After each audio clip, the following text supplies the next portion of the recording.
ابو بکر صدیق رضی اللہ عنہ وارضا اللہ کی مخلوق کی خدمت کرنے والے. مدینہ میں ایک بڑھیا رہا کرتی تھی, عمر فاروق رضی اللہ عنہ وارضا اس بڑھیا کے گھر جاتے, اس محتاج کے گھر جاتے, اس کا کھانے پینے کا بندوبست کر آتے, اس کے گھر کے کام کراتے. پھر یہ ہونے لگا حضرت عمر کے جانے سے پہلے بڑھیا کے سارے کام ہو چکے ہوتے. جب حضرت عمر پہنچتے پانی بھی بھرا ہوا ہے, صفائی بھی ہو چکی ہے, باقی معاملات بھی ٹھیک ہو گئے ہیں, گھر کے سارے کام ہو گئے. حضرت عمر کہتے ہیں ایک دن میں وقت سے پہلے آ کر چھپ گیا, دیکھوں تو صحیح یہ کون ہے جو نیکی میں فاروق اعظم سے بھی بڑھ رہا ہے. کہا اللہ کی قسم میں نے جب چھپ کر دیکھا تو وہ رات کے اندھیرے میں آ کر اس مجبور بڑھیا کا کام کرنے والا مسلمانوں کا خلیفہ ابو بکر تھا رضی اللہ عنہ وارضا. اللہ ان سے راضی ہو. بہادری کا کیا کہنا, شجاعت کا کیا کہنا. حضرت علی رضی اللہ عنہ وارضا خود لوگوں سے سوال کرتے ہیں, کہا بتاؤ تمہارے نزدیک سب سے زیادہ بہادر کون ہے. لوگوں نے کہا اے علی رضی اللہ عنہ وارضا آپ ہو. آپ نے پھر پوچھا, کہا سنو میں جب بھی لڑا ہوں اپنے برابر کی چوٹ سے لڑا ہوں, تم بتاؤ سب سے زیادہ بہادر کون ہے. لوگوں نے کہا ہم نہیں جانتے. تو کہا بدر کے دن جب اللہ کے نبی صلی اللہ علیہ وسلم کے لیے الگ مقام بنایا گیا, آپ کی حفاظت کا سوال پیدا ہوا. حضرت علی فرما رہے ہیں رضی اللہ عنہ وارضا نبی کی حفاظت کا سوال پیدا ہوا, کون نبی کے پاس رہے, نبی کی حفاظت کرے, یہاں پر پہرا دے. کہا ابو بکر تلوار نکال کر کھڑے ہو گئے. کہا اللہ کی قسم محمد کے دروازے کا پہرے دار آج ابو بکر بنے گا. حضرت علی فرماتے ہیں پھر ابو بکر نے کافروں سے ایسی جنگ کی اور ان کو اپنے رسول صلی اللہ علیہ وسلم کے قریب نہ آنے دیا. سنو سب سے زیادہ بہادر ابو بکر رضی اللہ عنہ وارضا ہے. حضرت علی فرماتے ہیں ایک دن کفار نے میرے آقا کو گھسیٹا, میرے آقا کے ساتھ بدسلوکی کی. حضرت علی خود فرما رہے ہیں کسی کو جرت نہ ہوئی کفار کو روکنے کی. ابو بکر دوڑتے ہوئے آئے, کفار کو دھکا دیا اور ان سے قتال کرنے لگے کہ تم اس رسول کو اس لیے مارتے ہو کہ یہ آواز لگاتا ہے میرا رب اللہ ہے. کفار نے رسول اللہ صلی اللہ علیہ وسلم کو چھوڑ دیا اور سارے کے سارے ابو بکر صدیق کو مارنے پر تیار ہو گئے. حضرت علی رضی اللہ عنہ وارضا فرماتے ہیں آل فرعون کا مومن اور ابو بکر رضی اللہ عنہ وارضا پوچھتے ہیں ایمان میں کون بہتر ہے. کہا اللہ کی قسم آل فرعون کے مومن سے ابو بکر 1000 درجے زیادہ افضل ہے, کیونکہ آل فرعون کے مومن نے اپنے ایمان کو چھپا لیا تھا اور ابو بکر رضی اللہ عنہ وارضا اپنے ایمان کا اعلان کر رہے تھے. وہ ایمان چھپا کر بیٹھا تھا اور یہ ایمان کا اعلان کیا کرتے تھے, لا الہ الا اللہ کی آوازیں کو بلند کرتے تھے.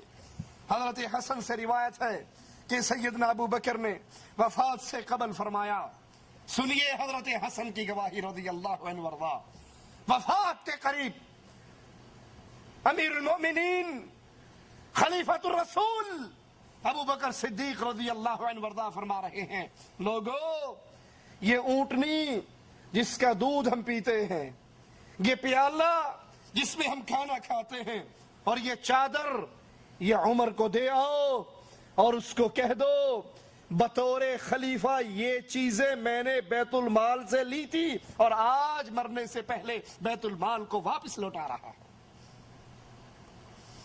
تم کہتے ہو علی کی خلافت پہ قبضہ کیا, ارے اگر اس نے قبضہ کیا اپنے لیے کیا بنایا, اپنے لیے کون سے محلات کھڑے کیے, اپنے آرام اور آسائش کے کیا سامان اکٹھے کیے. وہ تو مرتے ہوئے اونٹنی, ایک پانی کھانے کا پیالہ اور ایک چادر اس کو بھی عمر کے پاس بھیجتے ہوئے کہتے ہیں واپس بیت المال میں سے میں نے لیا تھا، میرے بعد جو خلیفہ بنے گا یہ چیزیں اس کو دے دینا۔ حضرت عمر رضی اللہ عنہ وارضا ان چیزوں کو دیکھ کر رو پڑے اور کہنے لگے ابو بکر پہ اللہ رحم فرمائے، خلافت کا کام کتنا مشکل بنا دیا، جو بیت المال کا پیالہ بھی اپنے گھر چھوڑ کر نہ مرا، جو بیت المال کی اونٹنی اپنے دروازے میں بندی ہوئی چھوڑ کر نہ مرا، جو ایک چادر بیت المال کی واپس دے کر مرا، تم اس کے خلاف زبان نکالتے ہو۔ رسول کریم صلی اللہ علیہ وسلم کا فرمان سنیے اور پھر اس فرمان کی روشنی میں ابو بکر صدیق رضی اللہ عنہ وارضا کی شان کو تولیے۔ اللہ کے نبی علیہ الصلوۃ والسلام فرماتے ہیں تم میں امامت وہ کروائے، قوم کا امام وہ بنے جو سب سے زیادہ قرآن کا عالم ہو۔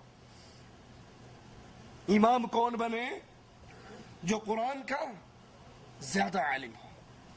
اور پھر جب رسول کریم صلی اللہ علیہ وسلم بیمار ہوئے، امام بنانے کا وقت آیا تو آقا نے کس کو کہا تھا؟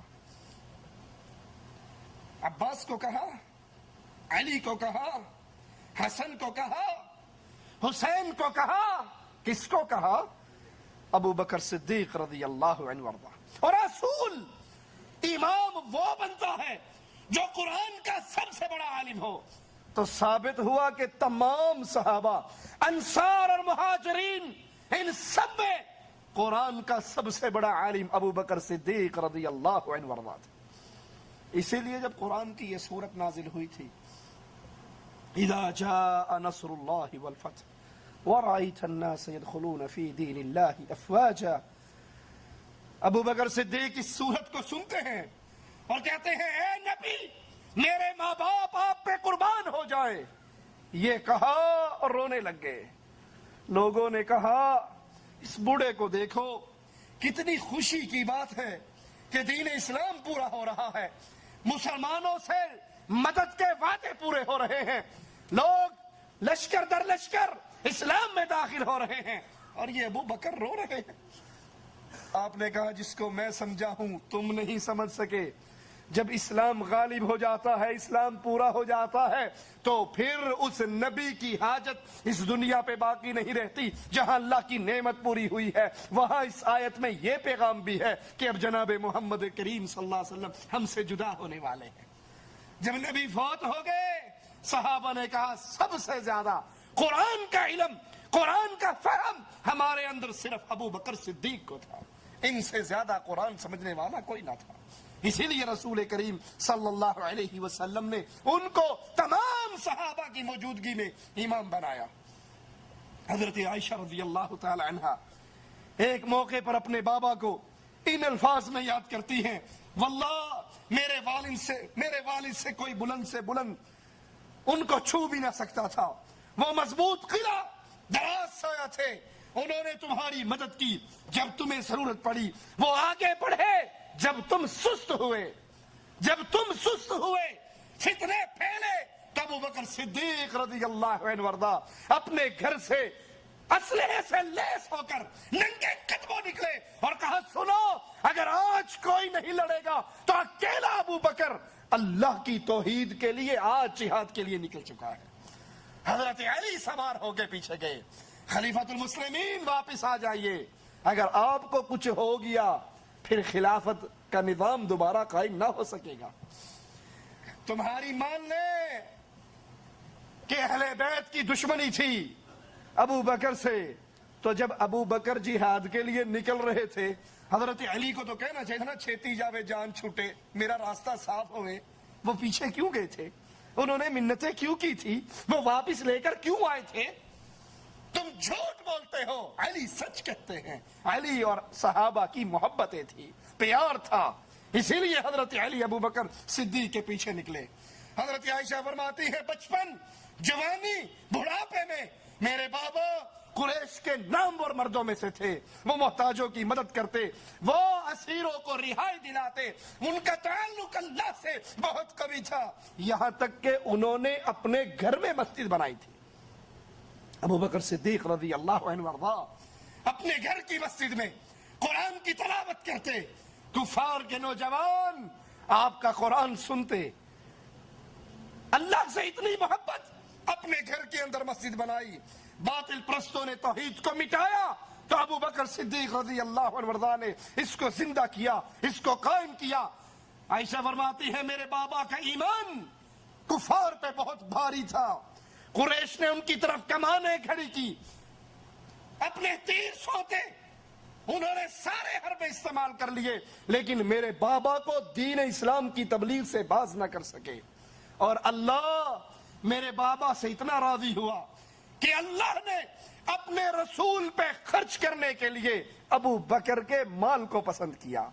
نبی پہ جہاں خرچے کا معاملہ آتا ابو بکر صدیق خرچ کرنے میں سب سے آگے ہوتے۔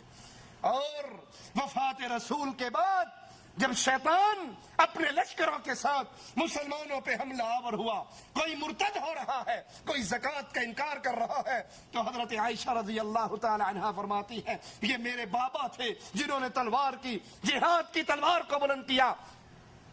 عمر جیسی ہستی کو بھی جواب میں کہا اگر یہ وہ ایک رسی جس سے اونٹ کو باندھا جاتا ہے نبی کو دیا کرتے تھے، زکوٰۃ میں مجھے نہیں دیں گے، اس ایک رسی کے لینے کے لیے بھی میں ان سے جہاد کروں گا۔